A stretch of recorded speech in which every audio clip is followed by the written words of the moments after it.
নমস্কাৰ বন্ধুসকল, KD knowledge চেনেলটোলৈ আপোনালোকক স্বাগতম জনাইছোঁ পুনৰবাৰ। আসাম অইল কৰ্পোৰেশ্যন লিমিটেডে BSc নাৰ্ছিং আৰু GNM কৰ্চৰ বাবে নটিফিকেশ্যন মুকলি কৰি দিছে। আহকচোন আমি ইয়াত এডমিশ্যনৰ বাবে কি কি কোৱালিফিকেশ্যন লাগিব আৰু কেনেদৰে কৰিব লাগিব চাওঁচোন। নটিফিকেশ্যন চোৱাৰ আগতে আপোনালোকে চেনেলটো ছাবস্ক্ৰাইব কৰি ল'ব আৰু বেল আইকনটো ক্লিক কৰিব নাপাহৰিব, যাতে এনেধৰণৰ জব নটিফিকেশ্যন আপোনালোকে পাই থাকে।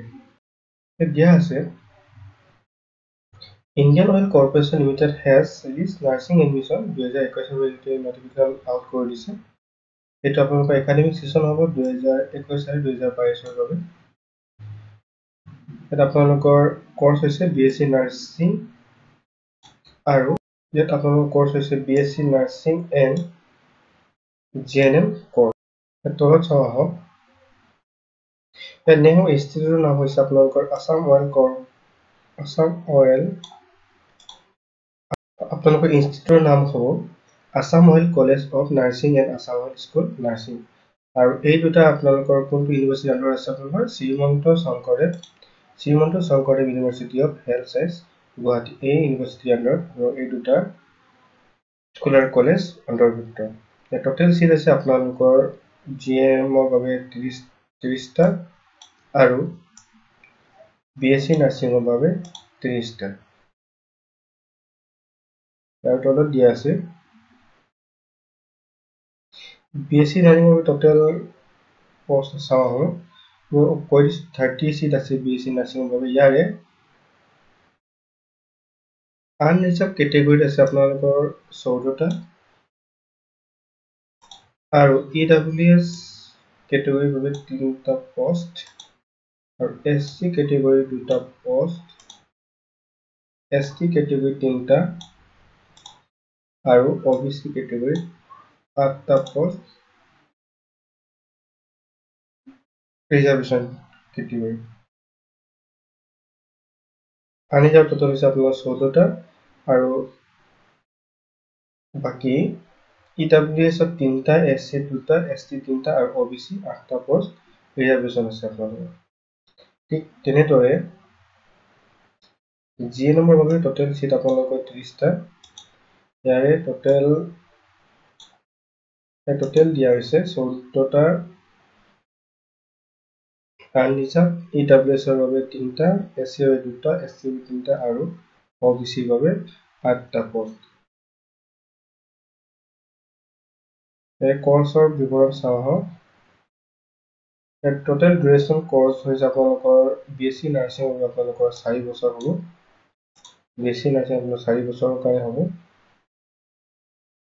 আৰু GNM কোৰ্চ আপোনালোকৰ 3 বছৰৰ কাৰণে হ'ব।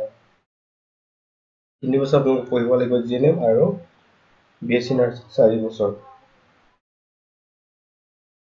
তলত চাওঁ,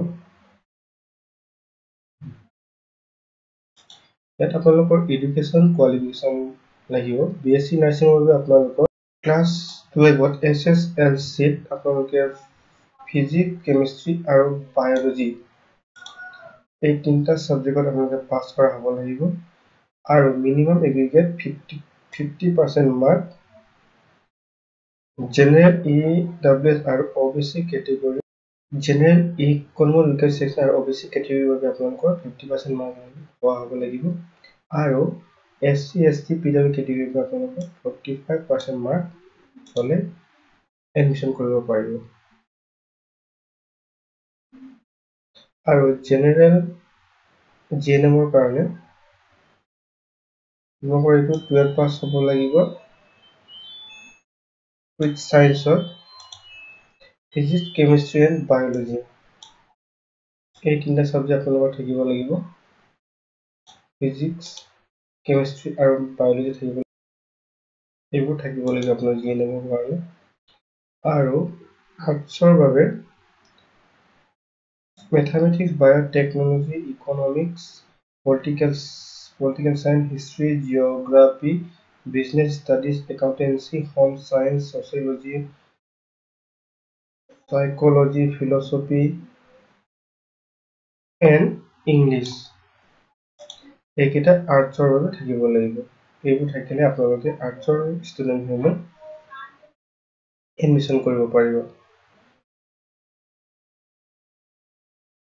তলত দিয়া আছে আৰু এইটোৰ আপোনালোকে যোনসকলে আনমেৰিড ফিমেল কেণ্ডিডেট সেইসকলেহে ফিল আপ কৰিব পাৰিব। আনমেৰিড ফিমেলসকলে ফিল আপ কৰিব লাগিব। যোনসকলে মেৰিড ফিমেল সেইবোৰ ফিল আপ কৰিব নোৱাৰিব। আপোনাৰ বয়স লিমিট দিয়া হৈছে ইয়াত ১৭ বছৰৰ পৰা আপোনালোকৰ ২৪ বছৰ ৩১/২০২১ আপোনালোকৰ বয়সলৈ কৰিব পাৰিব। আৰু ইয়াৰে ST কিছুমান ৰেছ ইলেক্টেবল দিছে ইয়াত। এছ ইলেক্টেবল ST SCৰ বাবে আপোনালোকৰ ৫ বছৰ, OBC আৰু NCLৰ বাবে ৩ বছৰ আৰু PWৰ বাবে ১০ বছৰ এছ ইলেক্টেবল থাকিব। আৰু তাৰে PWBT কেণ্ডিডেট SC ST আপোনালোকৰ ১৫ বছৰ আৰু PWB OBC NCLৰ বাবে ১৩ বছৰ ইলেক্টেবল থাকিব। ইয়াৰ আৰু তলত দিয়া আছে আৰু যোনসকল কেণ্ডিডেট পাছ কৰিব সিহঁতক ষ্টিপেণ্ড দিয়া হ'ব। প্ৰথম বছৰত আপোনালোকক ২৮০০ টকা দিব, ছেকেণ্ড বছৰত আপোনালোকক ৩০০০ আৰু থাৰ্ড ইয়াৰত আপোনালোকক দিব ৩২০০ আৰু ফৰ্থ ইয়াৰত দিব আপোনালোকক ৩৬০০ টকা। এইটো আপোনালোকৰ BSc নাৰ্ছিঙৰ বাবে। তাৰে GNMতো আপোনালোকক দিব। GNMত ফাৰ্ষ্ট বছৰ দিব আপোনালোকক ২৫০০ আৰু ছেকেণ্ড ইয়াৰত ২৭০০ আৰু আপোনালোকৰ ছেকেণ্ড ইয়াৰত ২৭০০ আৰু থাৰ্ড ইয়াৰত দিব আপোনালোকক ২৯০০ টকা দিয়া হ'ব। এইটো ষ্টাইপেণ্ড দিয়া হ'ব আপোনালোকক। তলত চাওঁ আহক আৰু এডিশ্যনেল বেনিফিট দিয়া আছে আপোনালোকক কেইটা দিয়া হ'ব। ইয়াত আপোনালোকৰ ইউনিফৰ্ম দিয়া হ'ব আৰু আপোনালোকক নাৰ্ছিং কলেজ হোষ্টেলত থাকিব দিয়া হ'ব। সকলোতে আপোনাৰ চব ফ্ৰী হ'ব, খোৱা বোৱাৰ পৰা আৰম্ভ কৰি আপোনালোকৰ হোষ্টেলৰ পৰা আৰম্ভ কৰি আৰু ড্ৰেছিঙৰ পৰা আৰম্ভ কৰি ইউনিফৰ্ম চব প্ৰভাইড কৰা হ'ব আপোনালোকক। আৰু যোনসকল কেণ্ডিডেট পাছ কৰিব সিহঁতক ১ বছৰ পিৰিয়ড সিহঁতি হস্পিটেল অফ ইণ্ডিয়ান কৰ্পৰেশ্যন লিমিটেডত ১ বছৰ সিহঁতি কাম কৰিব লাগিব। ১ বছৰ ইণ্টাৰ্ণ হিচাপে কাম কৰিব লাগিব যোনসকল কেণ্ডিডেট পাছ কৰিব। আৰু সেই সময় সিহঁতক